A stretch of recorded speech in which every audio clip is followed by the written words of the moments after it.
పరిశోధనలో భాగంగా నీకు దరిద్రత వస్తే ఆ పరిశోధన పూర్తయిన తర్వాత ఒకంత కాదు రెండింతల మళ్ళీ నీకు సమృద్ధి వచ్చింది.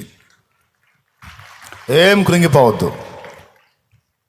మొదటిది.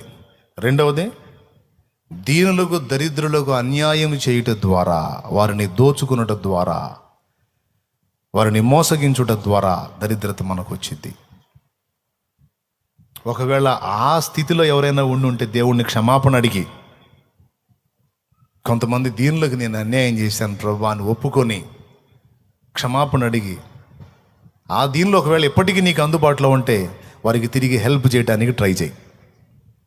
వారి అమాయకత్వాన్ని ఆసరా చేసుకుని వాళ్ళని మోసగించి దోచుకున్నానయ్యా, నన్ను క్షమించు, తప్పకుండా నేను తిరిగి వాళ్ళు హెల్ప్ చేస్తానని నువ్వు దిద్దుకోవటం మొదలుపెట్టు, దీవించబట్ట మొదలు పెడతావు.